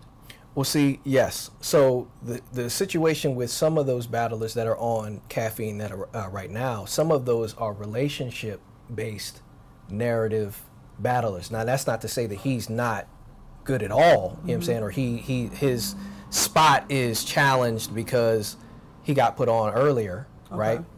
But at the same time, there are other people who probably can battle Real Sick and make a debatable and things like that, who may be on Real Sick's level, who also don't get the call. Now, for example, some people were doing 1 PGs and moving immediately forward, right? Other people were told, no, you have to do all your PGs. Okay, so what? Based on what? What do you think? That is the question of the century. Okay. Because so that's what I'm saying. It's a pick and choose thing. And if it's pick and choose, who's the one picking? And if if it's P, I'm saying I'm holding him accountable that the reason why you're picking people, it's starting to bleed out. Nobody's fully certain the reasons why that happened and how they're happening. Okay. I feel like it's gonna come out eventually if things don't change. Okay. But it's one of those things where it's like, yo. But that's why I was saying that you don't think that he's representing the platform. No. I don't. I think that these are his personal picks. Okay. I think that he has a personal agenda. It's a personal thing. Like the mindset I brought up in one of the keys. I said, look at his background. I feel like there's something there that the reason why that some of these things just don't make sense. Right. You know, the reason why you need all of this validation. You can't just stand on your own word. The reason why you got to insulate yourself like the mob. The reason why you're anybody who challenges your opinion, you start instantly trying to plot their downfall without you maybe even realizing it. You know what I'm saying? Like you just start saying, oh, no, I don't rock with him. All of this is happening to me was because I proved him wrong. I showed him that I was ready for the next level, and he was wrong. And ever since then, he's been trying to put me on the first battle with other people that he don't believe can go to the next level. He said, I'd kill 2 birds with 1 stone. I don't like Radio B either. Let me put them together so that when their battle goes down, I can say both of y'all done. It's greasy. I'm trying to tell you, this thing is, And I'm trying not to be cavalier about it because I smiling, because truth be told, there's a lot of people that are being disrespected. There's a lot of people that are being played, and this is a serious situation. I take this personal. But don't you think that I always tell people this behind the scenes, right? But I'm just going to be frank. Sure. That the game itself is a Pimp Hoe game. That's right. So the goal of the artist is to try to do some of the pimping. A lot of times, you know what I'm saying? Because this might be a different topic slightly, but a lot of times, though, in battle rap in particular, I feel like the battle rapper kind of holds themselves out. So that's why I said the accountability too, like because what you did that was good, which was battle on RBE, because some battlers wouldn't take the opportunity because they're still hoping. Yeah. Which is essentially that's holding yourself out, because that's your opportunity to pimp. Yeah. You know what I mean? Let me show what I can do. Like, this is my brand. I control my brand. And I can stand on my own too. Because 9 times out of 10, you will get the call if you do well. That's just how it goes. That's right. You know, so I see where you're going with that question. Yeah, and the game is Pimp Hoe in general, is what I'm saying, for lack of a better phrase. Yeah, yeah. And I didn't do this to be booked.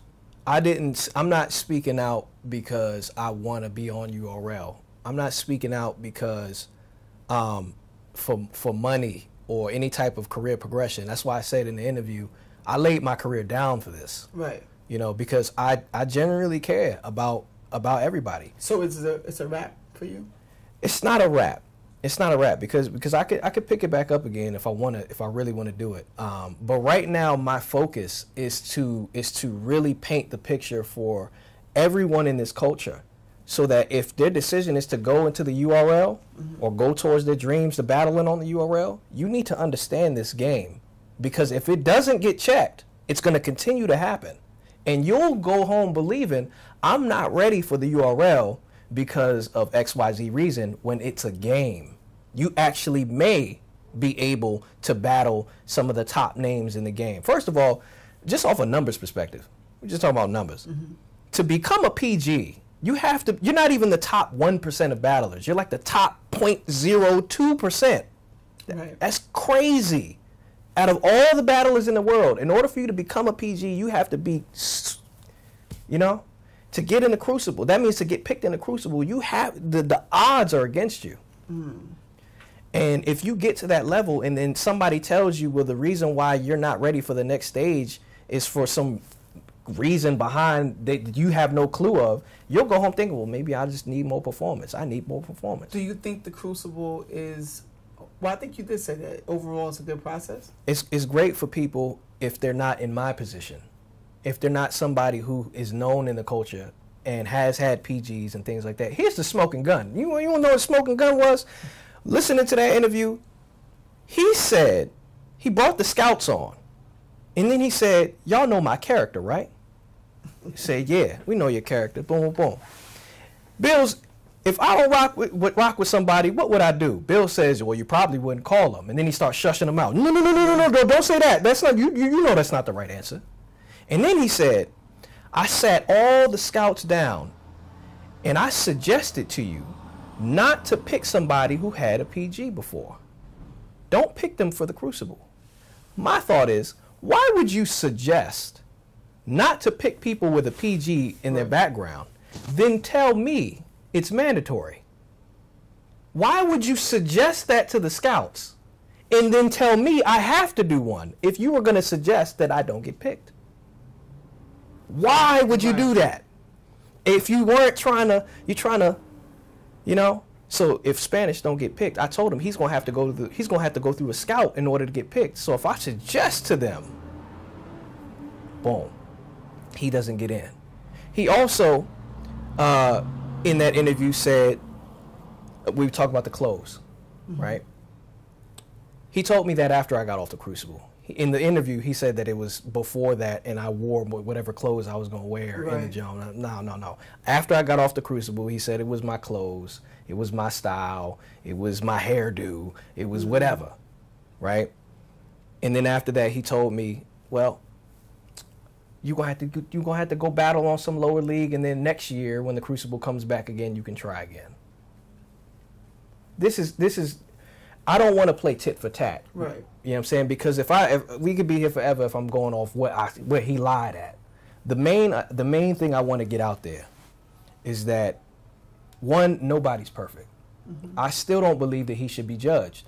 Yet his actions need to be judged. I don't judge the man, I judge the actions. Right. His mother said, he said on the interview, his mother said, people will only do to you what you allow them to do. Mm-hmm. That's powerful. Right. Look at the situation we're in. And that's the thing that he brought out. He brought that out. But my thing is, arrogance and pride, that's a whole different ball game. Because my father said, saying that is essentially what I was just saying, that some of it is on. Well, I'm not saying when you in your situation is a little different. That is kind of strange that he that's the question. Said that though. Look at the timeline. Everybody who's watching, whoever's invested in this, look at the timeline. Why would you call me 7 months later and then not give me any information? But then when I get my biggest opportunity in RBE, you want to shut it down. Why are you going to hold that against me? Then why do you put my next battle? You drop my original PG immediately when my biggest opportunity drops. Okay, well that's RBE. Okay, cool. But all right, I know we probably just gonna, but that's what I was saying. I feel like he's representing the platform because they do that on other levels. What does that say about the people that are above him? If the accountability does not fall on P, and P is doing something deceptive, and it's not being checked. See, this is the real hard issue. When people say I'm bitter, and people say I'm slanderous, or they say, oh, I'm just complaining. Truthfully, I'm completely glad with the situation because I feel like I'm being able to do something bigger than myself. Okay. Right? But I don't look at the people who say that I'm complaining in a bad light. Honestly, I think there's two people that are saying that. One, they're trying to keep P from being accountable because they gain in some way. Mm-hmm. They're fighting to keep the status quo the same, and the other people are people who are just, they care a lot about the culture, they care a lot about URL, they care a lot about what we have here, and the last thing you want to hear is that the person that you cared for has been deceiving you, has been playing you. Nobody likes that feeling. You got your homeboy who's been growing up with you all this time, and then you find out he's been selling you up the river. You got this person who's been smiling in your face, telling you got these opportunities lined up for you, and the whole time he has been plotting your downfall. And if that is happening at the highest level in this culture, it's going to be a lot of uncomfortable situations. But here's the thing. When you do stuff like that, see, he's talked about what his mother said. Let me tell you what my father said. Okay. My father said that pride goes before destruction. He said arrogance before a fall. He says that those who resist the truth when it's being spoke to power, everybody who tries to fight on behalf of the person who's wrong, all of the folly comes out publicly. This is crazy, and this is truth. This is all truth. It happened already. And it continues to happen until you deal with the issue. You could take the bacteria off a wound, but if you don't clear that out completely, it's gonna come back, and it's gonna come back worse. Right. What happens when you start pushing it to the side? Oh no, he's just delusional. He's just disgruntled. Okay, I already laid my career down. Right. I'm cool. But what you do to the least of them, what you do to the little guy, what you do to the people who you don't respect, that comes back and hits you in a big way. It does. You know, so I beseech all those people in power to really take this time to change your ways. Take the time. I'm not trying to downgrade people or anything like that. I see this clear for what it is. I know that there's much more people who have been played. Because here's the truth of the matter. I'm going to rip the scab off because nobody else wants to. Right. Here's the truths of the matter. Cowardice is at an all-time high in this culture. It's the truth. Next truth. Most people in this culture are not honorable, especially people in positions of power. Now you're talking. That's truth. 2 for 2. Being on the URL is not a badge nor confirmation that you're honorable. Being associated with the URL does not give you a confirmation that you are honorable. Being booked and put on URL is not confirmation of that. And the other truth is that many people are being deceived and played by people who only want personal gain and they're in positions of power or their teammates. Those are the 4 truths of this entire matter, that everything in battle rap is revolving around. Everybody kind of tap dancing on it. Right. Not trying to deal with it. I'm going to point to it. Call me the bad guy. You want to call me complaining, call me disgruntled, I'll take that. I'll take that. But this is not battlers versus URL. This is Spanish Harlem versus P. Okay. He represents the status quo. I'm speaking for people. I'm speaking for people who know that their circumstances, their situations, their environments right now is not the end all be all. Right. This is not the end all be all. Battle rap is not the end all be all for these people. I'm speaking for them, and they know that there's more for them outside of battle rap. Right. That's who I'm speaking for. Well, on that note, all right. Thank you so much for coming through. My pleasure. I definitely appreciate it. This right here was a Battle Talk exclusive. I'm your host, BossChick Raine. Real quick, let the people know where they can follow you on social media. You can follow me on Facebook, Spanish Harlem, on Twitter and LinkedIn. It's Ricardo Marcellus, like Ricky Ricardo Marcellus. Keep this in mind. Stage is set for the greatest of all time, billions. Peace.